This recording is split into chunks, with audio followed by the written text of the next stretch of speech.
Allir þættir samstæðvarinnar eru fáanlegir á öllum helstu hlaðvarpsveitum.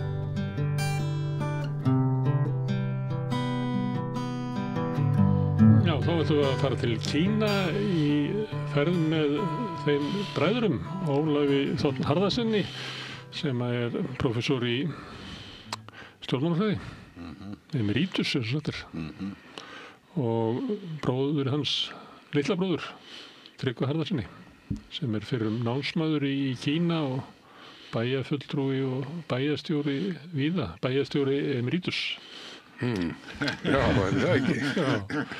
Herðu, ég sá að bara á Facebook að þeir fóru til Kína og með það áhugavert, ekki síst Tryggvi, að þú fórst til Kína fyrir, hvað er það, 50 árum með Ragnari Baldurssoni sem hefur hingað komið oft og spjallað við mig Kína. Já.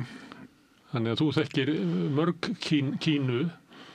Já, ég er búin að kynnast sitt á hverju í gegnum þessi 50 ár. Já. En í þessu mánuði er 50 ár liðin frá því ég fór þarna fyrst til náms. Og af því tilefni þá hafði ég samband við nokkra góða hafnarfjarðarkrata, vini og vandamenn og hvort þeir hefðu áhuga að koma með mér í svona ferð. Já. Og það endaði á því að það voru 13 mann sem mætti í ferðina. Og hún var bara ánægjuleg í allar staði og maður hefur náttúrulega fylgst með þróuninni í gegnum tíðina. Þegar ég kem þarna þá var náttúrulega Mao lifandi, hann sendi mig út á akrana og vinna í verksmiðjum og svona, sem var afar skemmtilegt. Og Sendi þig? Já, námsmenn. Það er til að leiða að kynna atvinnulífinu, eins og við reyndar þekktum hérna flest á Íslandi. Þannig að þetta var ekki viðbrigði fyrir mig sem hafði unnið öll sömur 3 eða 4 mánuði og verið í sveit. Alla mína bensku. En svo var þetta lagt af fljótlega eftir að Mao dó að senda okkur út á agrana. Þetta var kallað opinn dýraskóli og hugsuðu til þess að menntamenn kynntust störfum alþýðunnar. Skóli með opnar dyr. Já. Hann skáldan Mao eins og Halla Tómasdóttir hefur fengið að kynna fyrir. Það er erfitt annað en að vitna í hann því hann er eitt af betri skáldum Kínverja. Jú, honum var margt til listalagt og það vakti nú athygli mína að þegar maður kveikt á sjónvarpinu þarna úti þá var annarkvort Ólafur Ragnar eða Halla í sjónvarpinu. En við komumst aldrei í það, Ólafur. Nei. En þú varst þarna í námi, hvað varstu lengi? Ég var 4 vetur þarna. Já, og hvað varstu að læra? Fyrst bara kínversku og svo hrakfræði. Já, og þetta var fyrst á Mao og svo kom fjórmenningaklíkan og svo var henni velt úr stóli. Já. Allt á þessu tímabili. Já. Og þá tekur við Deng Xiaoping. Nei, Hua Guofeng sem enginn þekkir nema ég í dag. Hann var hann held ég í 3 ár, þannig að Deng Xiaoping tók við. Já, en var ekki Deng Xiaoping svona stjórnaði baka tjöldin þá? Nei, hann var að rísa, menn áttu von á því að hann tæki svo við fljótlega. Hvað var verið að endurrísa Deng í 4. skipti? Þriðja svona formlega. Já, merkilegur maður. Já. Þetta, þegar ég kem þarna þá eru Kínverjar mjög fátæk þjóð og hafa mjög svona yfirleitt nú að bíta og brenna. Það var stefna Maós, svona svipað eins og hjá henni Ingu Sæland, fæði, klæði, húsnæði. Það var nú ekkert mikið meira. Hann stóð hins vegar fyrir því að þjóðinni var kennt að lesa og skrifa, sem lagði grunninn að því að auka menntun til langs tíma og hann kom líka upp heilbrigðiskerfi sem náði til flestra anga ríkisins og var með hérna svokölluðu berfættalækna sem að fengu stutt námskeið, fóru síðan og gátu tekist á þessa algengustu kvilla sem oft leiddi til dauða barna og fólks. En í sjálfu sem mjög auðvelt að koma í veg fyrir að menn hafa svona lágmarksþekkingu á heilbrigðisþjónustu. Þannig að heilbrigðiskerfið sem náði lengra heldur en vegakerfið. Já, það fór út allt. Og þeir voru kallaði berfættir af því að þeir áttu ekki skó, þessi læknar. Það líka að þetta fór eiginlega lengra heldur en vegakerfið því ég skildist á Ragnari, það ennþá verið að tengja svona ákveðin hérröð við Kína eiginlega gegnum vegakerfi sem að voru mjög afskekt. Já. Alveg bara fram á okkar tíma. Já. Þannig að þetta hefur náttúrulega verið flókið mál að halda utanum landið án svona innviða. Já, það hefur eflaust verið, sko. Þetta hefur breyst mikið. Já. Ég hef nú komið þarna til Kína af og til frá því að ég var í námi og maður sér breytingarnar ár frá ári eða á nokkra ára fresti. Þetta eitt mesta undur mannkynssögunnar sem að þú þá verið að fylgjast með. Já, ég segi sko að þetta staðist á mesta lífskjara breyting sem að veraldarsagan hefur upplifað og nú komið svo að milljónir manna eða hundruð milljónir manna eru bara komið með sambærilega lífsstandard og við á Vesturlöndum og fátækt kannski minni heldur en víða annar staðar. Þeir eru með öflugt félagskerfi og öflugt heilbrigðiskerfi og öflugt menntakerfi. Það ekki svona tötra líður eins og nei, það finnst það ekki í kringum borgirnar ekki svona reisisbyggðir eins og eru í Suður Ameríku eða Afríku eða hjólhýsabyggðirnar í Bandaríkjunum? Nei, það þekkist ekki. Það var nú einhver sem var að segja okkur þá, Ólafur, að á þessum afskekktustu stöðum þá væri stundum fólkinu boðið að flytja sig og það er bara fundið nýtt húsnæði fyrir það. Og aðspurður sagður, nei, það er náttúrulega ekki alltaf allir sem vilja fara en við tryggjum samt sem áður að þeir sem verði eftir að þeir hafi allavega lágmarks framfærslu þó þeir hafi ekki mikið á milli handana en þá er svona ákveðið grunnur sem að allir eiga að njóta. En á þessum tíma, þessum 50 árum og þá kannski þegar þú komst að þá voru 20% sem byggu í borgum og 80% í sveitum. Nú er það orðið öfugt, eða ekki? Já, ég ætlaði ekki verið 10% í borgum þegar ég var hérna. Þannig þetta eru líka stórkostlegustu fólksflutningar sem mannkynið hefur séð. Alveg gríðarlegir og margt breyst og efnahagurinn fer að breytast eftir að Deng Xiaoping tók við. Og þegar að menn sáu hagtölur vaksa 5-10% sem hefur verið gangurinn í 40-50 ár. Fyrst sögðu menn að þetta væri bara ekkert merkilegt því að hagvöxturinn væri svo mikill að þeir hefur svo lágir áður. Það er auðvelt að vaxa úr engu. Já. Og síðan eftir nokkur ár þá fóru menn að tala alltaf að þetta væri bara bóla sem myndi springa og hún er ekki sprungin enn. Ég átti hálfveginn svolaði því að kemi setback í hagvöxtinn en þeir hafa haldið sínum striki nánast samfleytt í 45 ár. Og með því móti náttúrulega held ég svona nokkuð þokkalega ánægja alls þorra fólks meðan að lífið batnar og þeir hafa það betra og lifa betur og þannig að maður verður ekki var við það annað en að Kínverjar séu bærilega sáttir við sín stjórnvöld. Kemur ekki kommunistaflokkurinn sækir umboð sitt til almennings svo lengi sem hann tryggir bætt lífskjör? Já, ég sagði nú fyrir 30 árum að ef það kemur mikil stöðnun í þetta þá gætu þeir mist veldin. En meðan gangurinn hefur verið jafn góður og raun ber vitni að þá eru litlar líkur á því að menn fara að rísa upp. Eitt sem hefur verið sagt svona undanfarið að það megi merkja í breyttri stjórnarstefnu svona aukin áhersla á þjóðerniskennd og svona stolt yfir Kína sem eiginlega undirbúningur flokksins að halda völdu þá á þeim forsendum. Þegar ef það verður þannig að þeir geti ekki tryggt alltaf bætt og bætt lífskjör að þá ætla þeir að nota þjóðerniskennd. Já, ég held að keisararnir í gamla daga, þeim var steypt stundum. Ef uppreist tókst, þá var það dæmi að þeir höfðu mist umboð himnanna. Og ef hún mistókst, þá náttúrulega var það táknum það að þeir hefðu ennþá umboðið. og ég held að kommúnistaflokkurinn í Kína sé mjög meðvitaður það og það náttúrulega fyrst og fremst náttúrulega hungursneyðir og ávaran sem að olli þessum byltingum og spilling. Og þess vegna held ég að eins og Xi Jinping að hann mjög meðvitaður það að spilling eitt af því sem eitur í beinum fólks, þar eins og hér.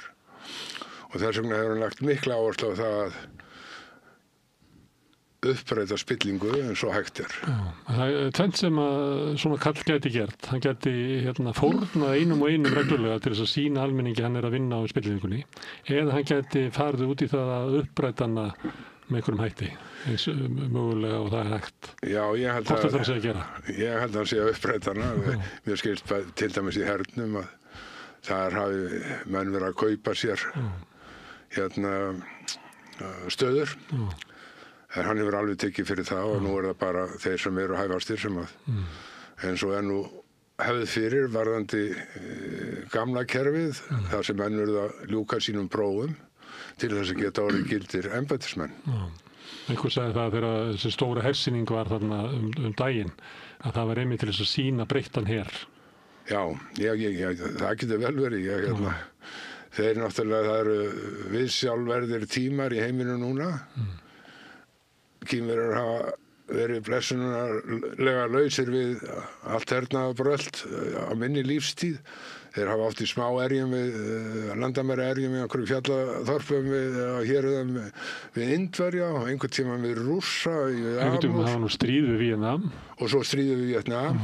En þetta var allt skammvinnt og held ég allt gleymt og grafið. Þeir hafa aldrei farið út fyrir Kína nema bara svona við landamærin. Þú er ekki trú á kínverskri heimsvaldastefnu að hún sé til? Þeir hafa aldrei sýnt það sko. Við þekkjum það að Vesturlöndin hafa farið allan heim og sprengt upp og drepið fólk, hvort heldur var í Víetnam, Afganistan, Íran eða hvar það nú Og brotið Kína niður með eiturlyfjum? Já, þeir eru eiturlyfjum og kúuðu þá langa tíð og þess vegna status þó að menn viðurkenna Má hefði gert stór mistök þá hann náttúrulega þeirra Jón Sigurðsson, hann þeirra Winston Churchill og de Gaulle og Jónas Hallgrímsson allt í einu þannig að hann, hvað sem menn segjum sko, hann náttúrulega lagði grunninn að stæðstu lífskjara byltingu í heiminum. En hún hófst nú ekki fyrir hann var farin? Nei, hann lagði grunninn. En hann hafði ekki til að skynbræða á kannski efnahagsmálin eins og Deng Xiaoping. En hann vann frelsisstríðið að Kínverjar næðu aftur völdum eftir niðurrænga tímabilið. Já, hann gerði það. Og fyrir það kínverska þjóðin honum ákaflega þakklátt. Og hann náttúrulega skipar stóran sess í hugum fólks í Kína.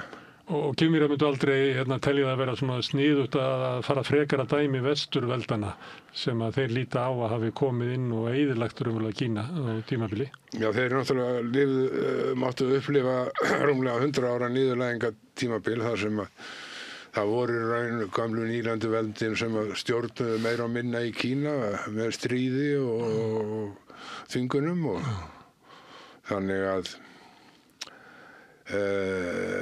þeir eins og svo fjölda mörg önnur ríki í heiminum kunna Vesturveldunum litlar þakkir fyrir þeirra þátt í gegnum aldirnar og fram á síðustu öld og jafnvel enn þann dag í dag.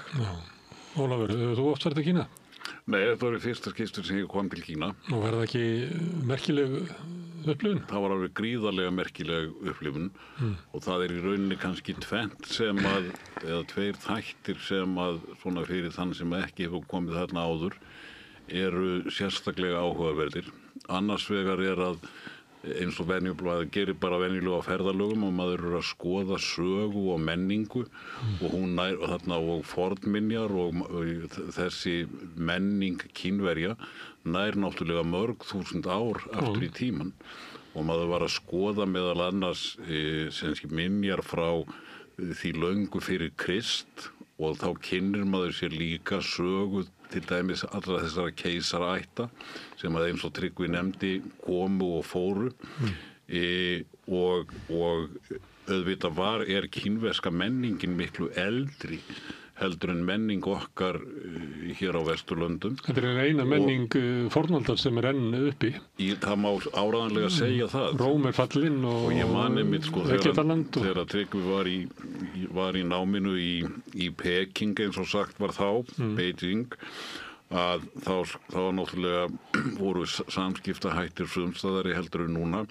Þannig að hann skrifaði mér löng bréf og þá fannst mér hvað athyglisverðast þegar hann var að segja mér einmitt frá þessu niðurlæginga tímabili Kínverja á 19. öldinni þegar að vesturveldin kúuðu þá og meðal annars neyddu þá til að lögleiða ópíumverslun vegna þess að það hentaði hagsmunum Breta. Það er náttúrulega bara yfirgengilegt. En það sem mér þótti athyglisverðast í skrifunum var þegar hann var að segja mér frá því að hann hafði verið að lesa sem sé gamla, forna kínverska texta þar sem að Kínamennirnir voru að lýsa englendingurum og frökkunum og þessum Evrópumönnum og fyrirlitningin á þessum barburum, menningarsnauðu barburum var algjörlega botnlaus. En sem því annars vegar maður að kynna sér þessa gríðarlega merkilegu menningu og sögu sem í sjálfu sér algjörlega heillandi en síðan sérstaklega fyrir stjórnmálafræðing þá náttúrulega gríðarlega áhugavert að sjá þessa stórkostlegu þjóðfélagstilraun sem þarna í gangi og hefur verið í gangi alveg frá því að kommunistarnir komu til valda. Og í rauninni held ég nú að sko Tryggvi var nú að lýsa þeim grundvelli varðandi til dæmis alþýðumenntun og þannig hluti sem að gerðust í tíð Maós þó að Mao hefði hins vegar auðvitað gert stórkostleg mistök og bara ábyrgð á dauða tugmilljóna manna. En mér heyrðist nú Kínverjarnir ekkert verið að tala mjög mikið það en síðan það auðvitað Deng Xiaoping sem að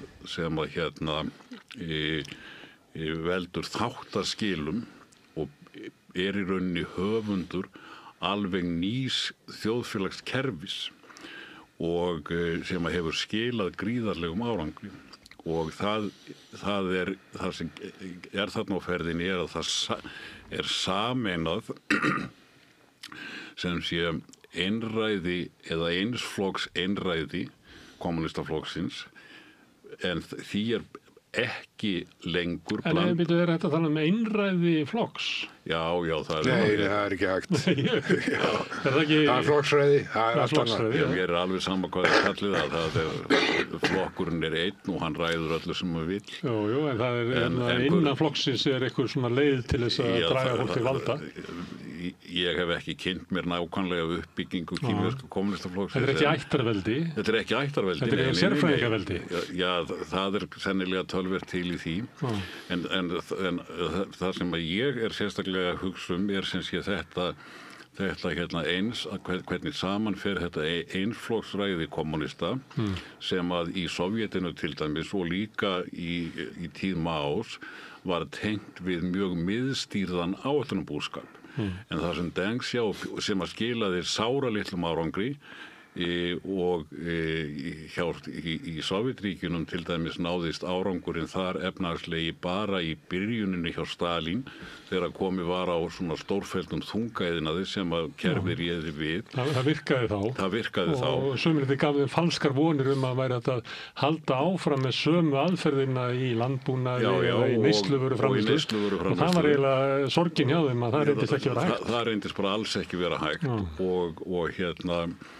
en hins vegar það voru mjög margir sem töldu að það væri og það sé nánast lógískt ómögulegt að sameina svona einsflokksstjórn og sem sé skilvirkt skilvirkt og árangursríkt hagkerfi og þess vegna fyrir stjórnmálafræðing mjög fróðlegt að sjá að núna í einhverja áratugi hefur þessu einsflokkskerfi tekist að skapa hagkerfi sem að skaffar greinilega rosalega vel og breytingarnar á efnahagnum auðvitað stórkostlegar Og það sem kom mér kannski, ég vissi nú að þarna höfðu orðið miklar framfarir og ég hef tekið eftir því að margir og meðal annars Albert Jónsson vinur minn, þegar verið að tala valdahlutföllin í heiminum, þá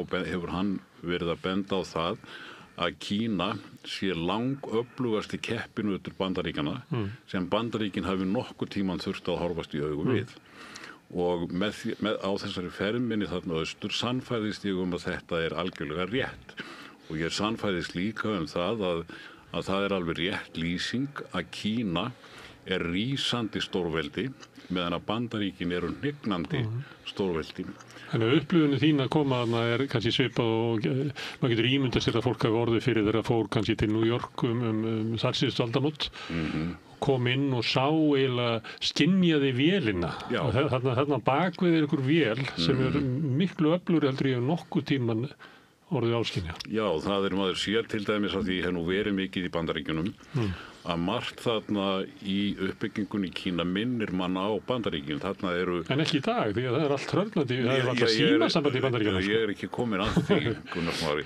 Sko, maður sér þarna gríðarlega uppbyggingu húsnæði, stórar og miklar blokkir sem maður sér líka í Bandaríkjunum, nema kínversku blokkir þar eru nýjar, meðan að víða í Bandaríkjunum fara þær hrörnandi.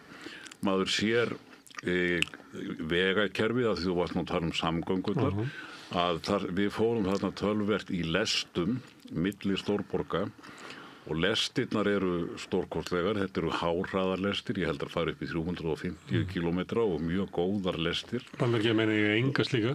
Þær fara, nei, og á þessum leið okkar lá meðal annars í lestunum tölveð fjallahéruð og þar hafa Kínamennirnir bara borað göng í gegnum allt, alveg rosalega mikið af göngum. Þannig að það er greinilega að minnst þessum svæðum sem við vorum á í mjög góðu lagi. Vegakerfið eru svona risavegir, hraðbrautirnar, með ofboðslega stórum þessum gatnamótum og það sér maður líka í Bandaríkjunum. Munurinn er hins vegar sá að í Kína er þetta allt saman nýtt og rosalega flott. Meðan í Bandaríkjunum hefur þessu rakað gríðarlega, er í niðurníðslu mjög víða, að því þeir hafa ekki tímt eða vilja skattleggja til þess að viðhalda sínum infrastruktúr. Þannig að allur þessi infrastruktúr sem að þau sáð þetta í Kína, hann er nýr og hann er ofboðslega flottur. En það sem kom mér kannski mest á óvart, mér skilst að það sé nú það sem hefur verið að gerast svona síðustu 10 árin, er svo gríðarlega áhersla sem að stjórnvöld í Kína leggja á loftslagsmál og græna orku og grænt umhverfi. Og ég man bara fyrir, þegar menn voru að velta þessu með loftslagsmálum fyrir sér, fyrir kannski 20-30 árum, að þá held ég að engum hafi dottið í hug að Kínverjarnir gætu annað en haldið bara áfram að nota kol og olíu og þeir yrðu bara, sem svona tiltölulega frumstætt ríki, að þá yrðu þeir bara að halda sig við gömlu orkugjafana. En þeir hafa leggja greinilega gríðarlega áherslu á að breyta þessu. Ég veit að vísu ekki nákvæmlega hvernig þetta skiptist á landsvísu, það er að segja hvað mikið er orðið af hreinum orkugjöfum og hvað er mikið í gömlu orkugjöfunum. En áherslan er alveg klár og við sáum þarna meðal annars sólarorkuver sem virkaði rosalega nýtískulegt og flott. Við skoðum jarðvarmavirkjun sem er reist í samvinnu við Íslendingar reyndar. Mér er sagt að... Þar er uppbyggingi mjög hröð, úr engu fyrir rúmum 10 árum yfir í að þjóna heimilum sem er álíka mörg og í Svíþjóð. 10 árum. Já. Já, einhver sagði mér nú að þeir þjónuðu að jarðvarmaveiturnar þjónuðu 125 milljón manns, en ég þori ekki að fara með það, það er bara eitthvað með þeir heyrir. Ég held að þessi bara þetta verkefni sem Íslendingarnir Já, það gæti vel passa, sko, þegar að tala var 125 milljónir. 10 árum að þá verður búin að tengja heimili sem eru álíka mörg og í síðast.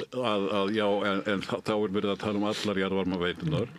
Við skoðum líka bílaverksmiðju, þar sem að megin áherslan er lögð á vistvæna bíla, annarkvort bara rafmagnsbíla eða hybridbíla, og í heildina tekið þetta komið mest á óvart hvað þeir virðast hafa náð miklum árangri í loftslagsmálunum, og Tryggvi var að segja mér einmitt að þegar þetta var þannig í Kína að þegar maður kom í stórborgirnar þá bara var mengunarský yfir borgunum frá þessum gömlu orkugjöfum, og Tryggvi var að segja mér að þegar hann kom þetta síðast fyrir 7 árum þá var þetta ennþá þannig í Kína, en núna þegar við komum í einhverja 4, 5, 6 borgir og maður sá bara heiðan himinn allstaðar.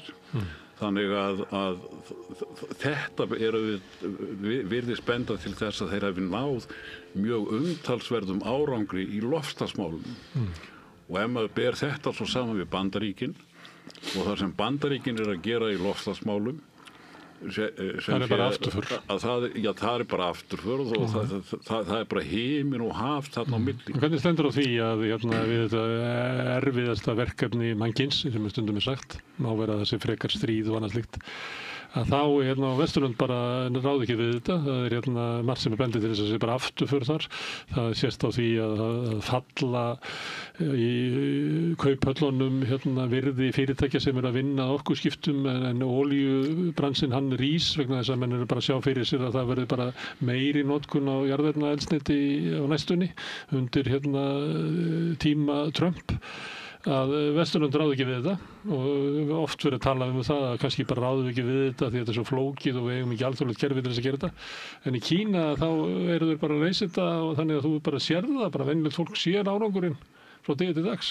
Já, ég er nú engin sérfræðingur í loftslagsmálunum, en ég er nú ekki alveg eins svartsýnn og þú varðandi það sem er að gerast hér á landi eða í Vestur-Evrópu.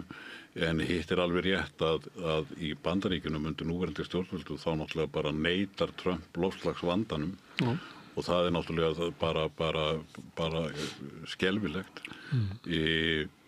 Hins vegar er sjálfsagt skýringin svo að þegar á að fara í breytingar sem að kosta jafn mikið fé og það að breyta öllum orkugjöfunum, þá er það bara verkefni sem er tiltölulega erfitt í lýðræðisríkjum, þar sem að menn geta prótesterað og tala nú ekki þegar að við erum með ábyrgðarlausa popúlistaflokka eins og sem er nú fyrst og fremst í Bandaríkjunum, að þar sem að menn bara loka augunum og bulla bara og skruma, þrátt fyrir alla galla einsflokksræðis eða einræðis eða hvað menn vilja kalla það, að þá hafa slík stjórnkerfi þó þann kost að ef að það er tekin ákvörðun að keyra á tiltekið verkefni, að þá geta þeir það. Það er ekki einhver stjórnarandstaða eða eitthvað slíkt sem að skrækir, og meðan að ástandið er eins og í Kína núna, það er að segja að hagvöxturinn er mikill og lífskjör almennings fara batnandi, þá er almenningur, ég veit svo sem ekkert hvaða skoðun almenningur hefur á orkuskiptunum, gerir ráð fyrir að menn séu frekar glaðir við að losna við mengunarskíð í borgunum, en þarna í þessum kerfum er hægt að keyra fram ákveðna stefnu og gera það bara tiltölulega mjög hratt og skilvirkt. Og maður sér líka, ég hitti nú töluvert af svona fólki sem að eru ráðamenn eða verðandi ráðamenn, það er að segja svona kínverska elítan, og maður sér þegar að maður hittir þetta sérstaklega yngri kynslóðina, að þá eru mjög margir þar afar vel menntaðir. Þeir tala frábæra ensku. Þeir eru búin að læra það hvernig þeir eigi að tala við Vesturlandabúa þannig að við okkur finnist til þá og bara mjög klárt fólk. Þannig að þarna sýnist manni að... Þeim auðvitað að lyfta klára fólkinu til ákvarðana, en okkur tekst það ekki. Við lyftum fíblunum upp til... Já, við myndum nú ekki taka undir það að við gerum það sérstaklega í Vestur-Evrópu, en hins vegar verð ég nú að segja að það athyglisvert að bera saman þessa Kínamenn sem að ég hitti, sem að eru eitthvað í stjórnkerfinu eða eins og ég segi, partur af þessari nýju elítu, velmentuð, kurteis, upplýst, að bera það saman við hirðina í kringum Donald Trump núna, það ekki hagstæður samanburður fyrir Bandaríkin. Tryggvi, kannt þú svara þessu? Af hverju tekst Kínverjum að vera með afgerandi skref út á loftslagsmálum og sem að sömuleyti mætti þeir kannski getur kalla allt eins bara mengunarvarnir? Já, sko, ég held að þeir hafi nú bara skynjað á eigin skynja að þetta gríðarlega mikilvægt málefni og lýðræði og ekki lýðræði og allt það að stórar ákvarðanir eins og mótun loftslagsstefnu, hún ekki tekið einu manni einu vetfangi. Þetta rætt í flokknum af milljónum manna. Forsetinn tvítaði ekki þarna miðanótt. Og út allt. Þetta margra ára prósent oft að komast að niðurstöðu, endanlega niðurstöðu. En þegar niðurstaða fengin, þá kyrrt á málið. Og eins og þeir segja sjálfur núna, sko, það sem við segjumst ætla að gera, það gerum við. Og þeir hafa sýnt það í langan tíma að þegar þeir taka ákvörðun, þá keyra þeir á hana.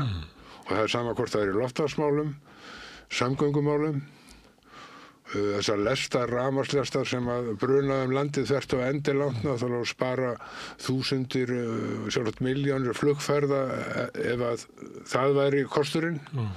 Þannig að þetta bara ákvörðun sem tekin á mjög breiðum grundvelli og svo bara keyrt á hana. En þetta ákvörðun í sambandi við loftslagsmál og vinna gegn mengun og annað. En maður getur líka sagt að þetta ákvörðun sem kannski á bakvið hana hugmynd það að ef við ætlum að tryggja áfram bætt lífskjör, þá munum við gera það með nýsköpun, að finna nýjar lausnir. Við munum ekki gera það með nýtingu náttúruauðlinda eins og jarðefnaeldsneyti. Það bara svona þak hvað getur farið langt með það. Þannig að það samfélag sem að nær að verða mesta nýsköpun, leita að nýrri tækni til þess að gera hlutina alltaf ódýrari og ódýrari, það samfélag mun vinna. Og sömuleyti það hugmyndin á bakvið þetta hjá þeim. En ég sé ekki að Vesturland séu mikið þannig. Sko, menn tala stundum það að þetta sé allt ríkisstyrkt og eitthvað svoleiðis. Sko, í Kína hafa náttúrulega verið 100 fyrirtæki að framleiða bíla. Svo það kannski 2, 3, 4, 5 sem að ná í gegn. Þarna nýta þeir kosti markaðarins, hafa samkeppni og þeir hæfustu verða ofan á. Og síðan flýtur þetta út allan heim. Þeir eru að þróa flugvélar sem að munu sennilega valda straumhvörfum í flugi. Það eru léttari, eyðaminni og ódýrari. Rétt eins og rafmagnsbílarnir þeirra, mér skilst að þeir séu svona þriðjungi ódýrari heldur en og betri, batterín eru betri og ég tók eins og leigubíl og hann var á kínversku bíl og hann var eitthvað að segja með hvað hann kostaði og var með samanburð á dýrum, þýskum bílum og hann segist bara það bara þannig að þetta bara miklu betri bíl. Og þú veist að þeir eru bara komið fram úr Teslunu og öllu þessu dóti. Það kom mér líka svolítið óvart eða hvað í rauninni þeir virðast og ég hef svo sem ekki vita á hátækni en hvað mér sýnist þeir vera komnir ofboðslega langt í hátækni og maður sá það til dæmis á bara svona sýndarveruleika til skemmtunar hvað það var flott gert hjá þeim og við vorum nú með fréttir það fyrir nokkrum mánuðum þegar þeir voru að koma sem sé á framfæri sínum græjum varðandi gervigreind að hún stóð alveg jafnfætis ef ekki framar því sem að Bandaríkjamenn voru að gera.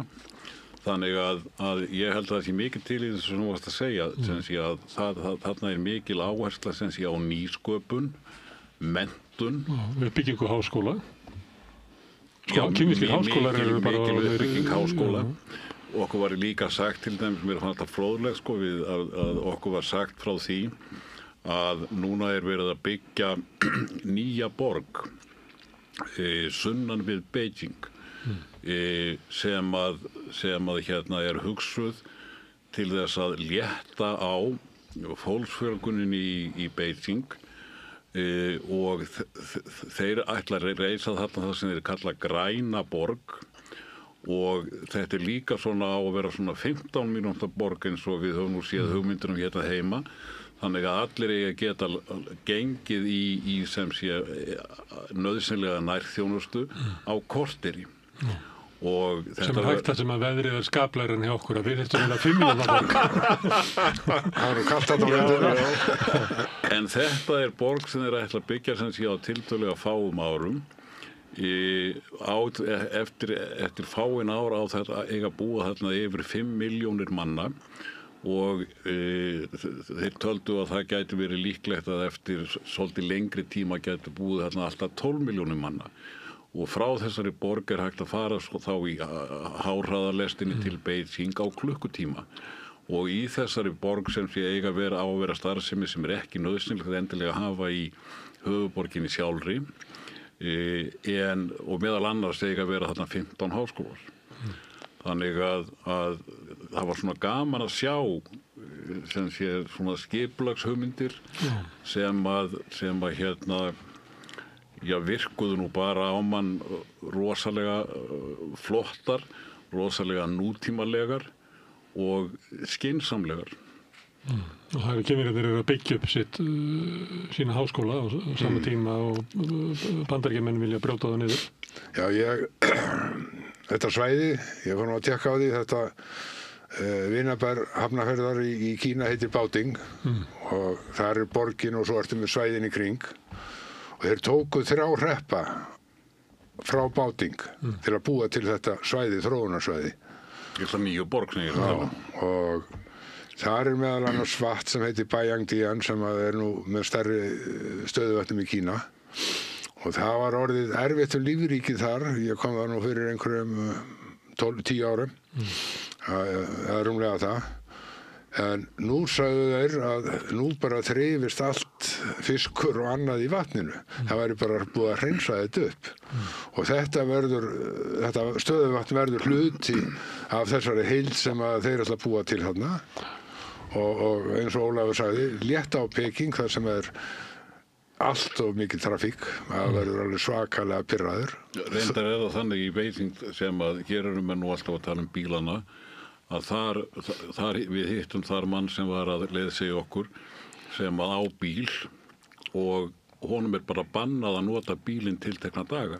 Það nú bara ekki, það getur verið þannig í París að suma daga ég veit að það þannig víða sko, en þeir eru sem sé með það til þess að reyna að komast eitthvað á móts við umferðinni, en sumstaðar lendi maður að vísu ekki eins og oft og í Bandaríkjunum, en maður lendi stundum í svona traffic-jam sko. Sumstaðar eru umferðin mjög mikil. En þegar þú komst þá voru allir á hjóli eða ekki? Það var allir á hjóli. Það eru 10 miljón reiðhjól í Peking, segir í einhverjum dægurlateksta. Á þeim tíma þá sagði maður hvað skeður þegar öll hjólin verða orðið af bílum? þá hefur hjólaðamaður niður aðalgötuna hérna Tangantía, Langafriðarstræti í Beijing, já, og þá voru svona 20-30 faldar hjólaræðir sikkur megin götunar. Nú þetta bara bílaumferð sem fyrir. En okkur hjóla þeir ekki? Ég meina sumir sem hafa svona hjólammenningu eins og Danir og Hollendingar, þeir halda áfram að hjóla. Þeir bara hurfu hjólin eða? Á stórum hluta sýnist mér, víða. En þeir eru svolítið með svona rafskullur sem þeir ferðast á og svona lítið mótorhjól. Svo náttúrulega eru sennilega þægilegasti ferðamáttinn sem ég þekki nú ekki, það eru neðanjarðar lestirnar, bara metró, að það flytur náttúrulega ógrynni fólks á stuttum tíma á milli punkta. Já, Tryggvi var alltaf að benda okkur þegar við vorum að keyra þessi breiðstræti í Beijing, full af bílum. Svo var hann alltaf að segja, já, hér hjólaði ég nú. Og maður var nú eiginlega fljótari á hjólinu heldur en á bílunum. En maður hjólin sem maður sá, það var miklu minni hjólaumferð í Beijing heldur en Kaupmannahöfn. Já, ég veit það. En mér finnst það Xi Jinping að taka Mao sér að fyrirmynd og vera á hjóli eins og Mao syndi. Það er til þess að ýta undir það að fólk sé að hjóla. Syndi hann ekki í Yangtze? Jú. Sem menn vissi nú ekki hvort það hefði verið fölsuð myndin, en það var bara hausinn á Mao kom upp úr ánni, en við sigldum mitt á Langá eða Langafljóti. Við fórum til hinnar merku borgar Wuhan, komumst því miður ekki á leðurblökumarkaðinn, en það er mjög flott borg, mjög glæsileg borg. Já. En það fara þangað fáir það ekki, þetta er ekki aðalega iðnaðarborg. Þetta er ekki svona þessi típiska túristaborg, sko. En ég hef nú komið þarna áður, það er vísu 47 ár síðan, sko. En það er gaman að koma og sjá borgir sem maður hafði séð fyrir hartnær hálfri öld. Þú finnur það ekki að aftur. Þær eru bara horfnar. Þær eru horfnar. Þetta er eins og með Peking. Maður verður voðalega glaður þegar maður sér einhverja byggingu sem að var þegar ég var þarna. Það er náttúrulega þessi gömlu hallir og svo einstaka íþróttaleikvangar og slíkt. Tryggvi, þú ákveður að fara til Kína í tilefni 50 ára, þessi 50 ár síðan þú fórst þarna fyrst. Já. Og þá tekurðu með þér krata frá Hafnarfirði, þannig það lítur út eins og ferðir sósíalista til Sovétríkjanna í gamla daga. Hann var nú ekki bara með krata úr Hafnarfirði, hann var nú með einhverja krata úr Hafnarfirði og síðan var hann með ættingja sína, bróður sinn. Það er allt kratar ef ég veit. Sem er nú ekki krati. Ekki Óli. Og og það voru þarna líka systur okkar, ég veit ekki þeirra pólitísku skoðanir. Hafið þið ekki rætt pólitík kvöldur að borðið í deildinni? Já, við hefum nú lítið rætt við systkini mínum pólitík síðustu 40 árin. En ef við gegnum sjónvarp. En þetta var fyrst og fremst fjölskylduferð, sko, það er sem voru úr fjölskyldu Tryggva og síðan gamlir vinir frá Hafnarfirði, það var Guðmundur Jónsson og hans fólk og Guðmundur Árni sem er bekkjarbróðir Tryggva og þeir hafa verið svona bestu vinir í 60 ár. Þetta hljómar eins og þið hafi langað til þess að sýna þeim Kína. Já, ég var alltaf, ég var búinn að gefa sem loforð að ég myndi einhvern tíma fara með þau til Kína og það endaði með því að ég hafði bara samband við valdakrata og vini og vandamenn. Sjálfur Mao Kratinn, þegar hann kom frá Kína þá kallaði hann sig Mao Krata þegar hann gekk í Alþýðuflokkinn og það vissi enginn hvað það þýðir. Nei, og veit ekki enn. Ég er bara einn veit það.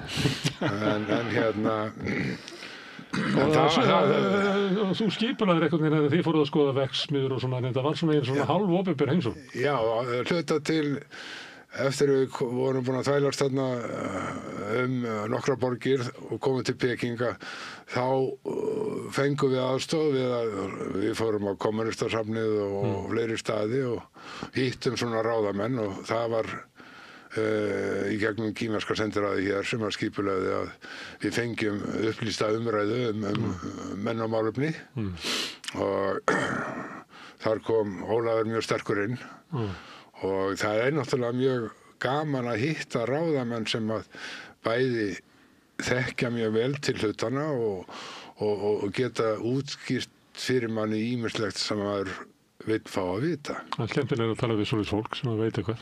Já, það er skemmtilega að tala við fólk sem að er vel menntað, talar góða ensku og er upplýst. Maður getur verið ósammála því, maður veit að stundum þeir ekki kannski að segja manni allan sannleikann, en hins vegar var þetta nú kynnisferð til að læra. Þetta var ekki trúboðsferð til að segja Kínverjunum hvað er að gera. Nei. En þeir hafa kallað til Kínverjar, það er eitt af því sem er svo áberandi þegar maður er að bara lesa og hlusta á svona helstu fræðamenn í heiminum, að þeir eru flestir sem eitthvað vitir í hafa tengsl við Kína. Það er eins og Kínverjarnir séu að reyna að soga að sér sko allri mögulegri þekkingu sem þeir hafa. Öfugt við Bandaríkin sem að reyna að slá frá sér allri þekkingu sem að til er. Já, það nú bara að verða brain drain eða sem sé öfugt brain drain. Það þeir Bandaríkjamenn núna bara að rekja frá sér vísindamenn. Ég veit nú og í Bandaríkjum hefur náttúrulega verið töluvert lengi þannig að margir af þeim sem hafa verið öflugastir sem sé í vísindastarfsemi þar fólk sem kemur frá Asíu og þessar takmarkanir eða sem sé ofsóknir gegn háskólunum í Bandaríkjunum þær eru náttúrulega eins og mjög margt af því sem Trump að gera að það gengur algjörlega gegn bandarískum hagsmunum. Það var sagt og sennilega það alveg rétt sko að fyrir einhverjum áratugum sko þá voru Kínamennir allir í því að stela hugmyndum og tækni frá Vesturlöndum. Hinn síðari ár þurfa þeir ekkert að gera það. Þeir geta þetta allt sjálfir. Það er snúist við held ég. Það eru Vesturveldin að reyna að stela frá Kínverjunum.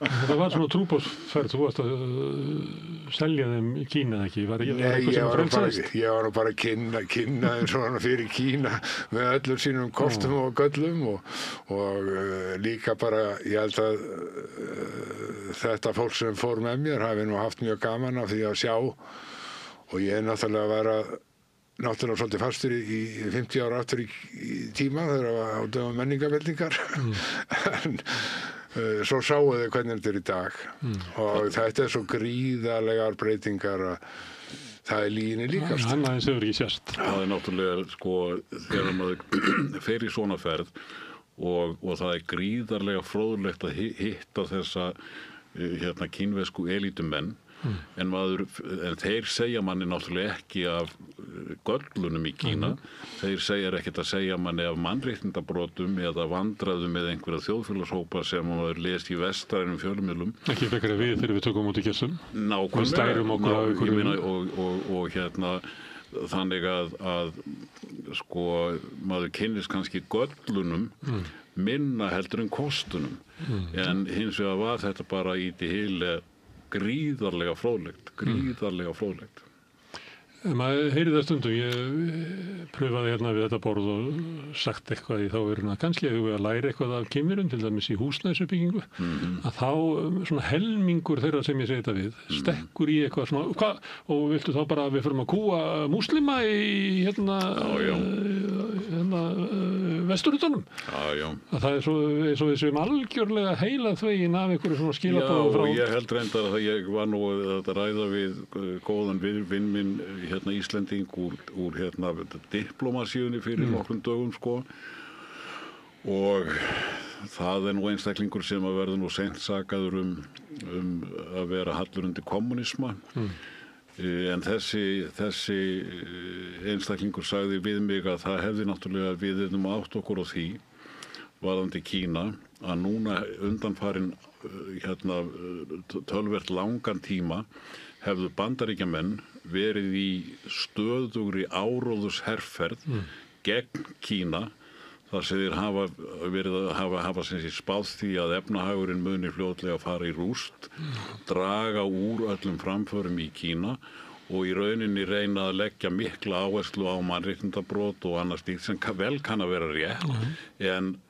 var að vara mig við því að trúa eins og nýju neti því sem Bandaríkjamenn segja Kína og því það hefur náttúrulega lengi verið ljóst að það ekki bara Trump heldur var þetta gildi þetta líkum Biden og forverana að Bandaríkjamennirnir sem hafa verið öflugasta stórveldi veraldarinnar og fremstir á eiginlega öllum sviðum að þeir eru bara skíthræddir við framfarirnar í Kína og eiga erfitt með að viðurkenna hvað Kínverjarnir eru komnir langt á mörgum sviðum. Og telja það margir að það sé hluti af öryggisstefnu Bandaríkjanna að reyna að stöðva vöxt Kína með einhverjum tiltækum aðferðum. Þegar öðru kostið mun rísa upp í Asíu stórveldi sem að við ráðum ekki við á heimsvísu. Það eru náttúrulega fleiri ríki sem eru á gríðarlegri siglingu þarna í Suðaustur Asíu til dæmis og svona á uppleið og Indland meðal annars nú á uppleið þó að það séu líka mjög stór vandamál þar, sérstaklega út af stéttskiptingu og öðru slíku. Indonesia með 300 milljónir og Malasía. Menn gleyma alltaf Indonesíu. Gríðarlega stórt land. sem er líka að rísa svona hratt upp. Líklega erum við komin inn á tíma Asíu. Sko við náttúrulega Vesturlandabúar erum vanir því að vera ríka, fræga og flotta fólkið og gáða á fólkið. Okkur náttúrulega líður alveg fellega illa ef einhver aðri fær að vera jafnríkir og við og tala hann ekki ríkari. þá erum við orðin svona secondary citizens á jörðinni. Ég algjörlega ósammálaður það. Mér líka það mjög vel að það sé einhver aðrir sem eru ríkari og fremri okkar sko og ég hef engin vandræði með að viðurkenna það að kínversk menning er miklu merkilegri og eldri heldur en evrópsk menning. Þetta er svona eins og með vaxandi kvennaveldi. Ég er bara rosalega ánægður með það að þessum byrðum hér í landinu til dæmis á pólitík sé létt af kallpungum á mínum aldri sem voru nú ekki allir mjög farsælir í stjórnmálum og það séu bara stelpur sem taki við. Það er líka gott ráð að ef þú ert klárastur í herbygginu þá er því vitlausu herbyggi. Þú ætti að fara yfir annað herbyggi. Góð lína. Herðu, en Tryggvi, af hverju fórstu til Kína fyrir 50 árum? Það var nú bara slembil lukka. Ég held að það hafi nú verið Guðmundur Árni sem las einhverju auglýsingu fyrir mig að það væri í Mogganum að það væri auglýst eftir námsstyrk í Kína. Og hverju fór hann ekki? Ég rétt upp hendi. Ég sæki það og svo sótti ég og hann var ekki eins ævintýragjarn og Tryggvi. Hann var nú ekkert ákveðinn hvað var nú reynda búinn að ráða mig sem kennari í Sandgerði á sama tíma en svo hafði sendiráðið samband og mér stóð tilbúið að fara þarna og ég dreif mig og sé ekki eftir því að ég kynntist tíma sem helmingur Kínverja þekkir ekki. Það er eins og unga fólki segir í dag, varst þú til í gamla Kína? Þetta er fortíð fyrir þeim sko. Þetta er svona skemmtileg mynd sko, valkostirnir hjá Tryggva 1975 er annars vegar að verða barnakennari í Sandgerði og hins vegar að fara til Beijing og kynnast kínverskri menningu og stjórnkerfi. En þótti þetta stóra ákvörðun, manstu eftir því Óli, að Þetta þótti rosalega stóra ákvörðun. Óttastu, er þetta ekki litli bróðir? Nei, ég var ekki aldrei neitt hræddur, ég hef aldrei verið hræddur hann. Hann bjargar sér algjörlega og ég hafði enga ástæðu til að ætla að Vesturlandabúar í Kína væru neitt í einni hættu. Ég held nú reyndar að Tryggvi og Ragnar það hafi verið fyrstu Íslendingarnir sem fóru til náms í Kína í langan tíma. Það hefði verið að minnsta kosti einn námsmaður í Kína á 7. áratugnum. En ég held að tölvöld langan tíma hafði engin Íslendingar verið það. Ég hafði engar áhyggjur á honum. Og svo skrifaði hann mér og vinum sínum eins og ég nefndi, menn skrifaði löng sendibréf og ég las ekki bara mín bréf, heldur las ég öll bréfin sem hann skrifaði vinum sínum. Því að Tryggvi sem að reyndar á þeim tíma og var nú með þá sérfi að vilja vera með fjölnistafsetningu og skrifaði Tryggvi með einföldu. Hann skrifaði svo illa að vinir hans gátt ekki lesi bréfin þannig að ég var svo eini sem gat lesið þannig að þeir kölluðu í mig til þess að lesa upp átt fyrir sig bréfin frá Tryggva til sín. Hann var að vísa og senda þeim líka einhverja segurbandskólur en þetta var mjög skemmtilegt. Það var aldrei neinar áhyggjur á honum í Kína. Sko þegar maður fer að læra táknmál þá skilum maður það annarkvort erum táknmál eða hljóðskrift og uppsynunni og er náttúrulega nákvæmlega sami framburðurinn. Þannig að það var engin ástæða til að vera með einhver tákn umfram það að hljóðskrifa orðin. Þetta var mín afstæða á þeim tíma. Nú ég fór yfir til af og ömmur sem bjuggu þá í næsta húsi við okkur til að segja frá þessu og þá sagði amma mín, já Guð verði með þér. Og þá nussaði ég af og sagði, hvað er þetta kona? Það er engin Guð í Kína. Og þá sagði amma, já það skiptir engu máli. Ef ég bið Guð að fara með Tryggva til Kína þá fer hann með honum. Og hann gerði það ekki? Hann gerði það?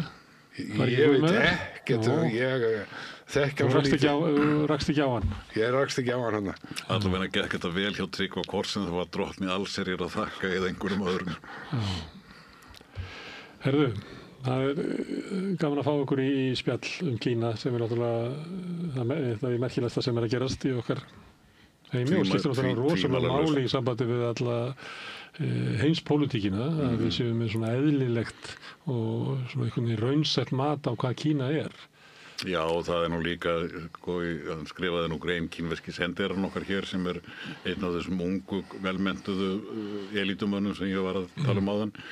Hann skrifaði grein í Moggann og í þessari grein var hann nú að leggja áherslu á það að það bæri að stuðla að frjálsum viðskiptum í veröldinni og lagði til að Kína, Evrópusambandið og Ísland tækju höndum saman að tryggja sem sé frjáls viðskipti í heiminum og einhvern tímann hefði mann nú brugðið við það að sjá þessa línu koma frá Kínverjum á sama tíma og Bandaríkjamenn eru með tolla og gegn frjálsum viðskiptum. Ég vona að Evrópumenn fari ekki að láta narra sig út í eitthvað tollastríði við Kína sem að getur nú... Ég held reyndar að með það sem ég hef verið að velta fyrir mér undanfari með þessa nýju heimspólitík og mér finnst hvað athyglisverðast er að sko Trump og þessi stefna Bandaríkjamanna hefur hrakið Evrópumenn til þess að verða sjálfum sér meira nógir. Það hefur sameinað Evrópusambandið meira heldur en hefur gerst í langan tíma og Evrópumenn mjög margir, maður sér það á ráðamönnum, þeir tala miklu meira það að Evrópumenn verði að girða sig í brók og vera sjálfum sér nógir.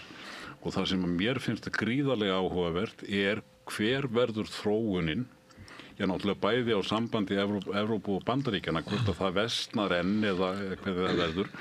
En áhugaverðast finnst mér hver verður þróunin á samskiptum Evrópusambandsins og hinna Evrópuríkjanna við Kína. Mér finnst það mjög opin spurning og vonandi að Evrópa láti ekki Bandaríkin narra sig. Evrópa náttúrulega svolítið beygð undir Bandaríkinni svo að taka þegjandi og hljóðalaust við 50% tollum og fleira sem eiga að vera svona helstu stuðningsríki. Já, það kannski lítið annað að gera núna en hins vegar þá eru Evrópamenn náttúrulega líka að bregðast við með því að girða upp með sig buxurnar eins og ég sagði til að mynda þegar að Trump heimtaði það að Evrópuríkin færu að auka útgjöld sín til varnarmála. Bandaríkin hafði náttúrulega borgað miklu meira heldur en Evrópuríkin og sjálfur sem mjög eðlileg krafa á hálfu Bandaríkjana. Og fengið raunverulega Evrópa hlítið þeim einu öllu í staðinn. Þá reiknaði Trump náttúrulega með því að Evrópumennirnir þegar þeir sem sé færu að kaupa meiri vopn, þá myndu þeir halda áfram að kaupa þau öll frá Bandaríkjunum.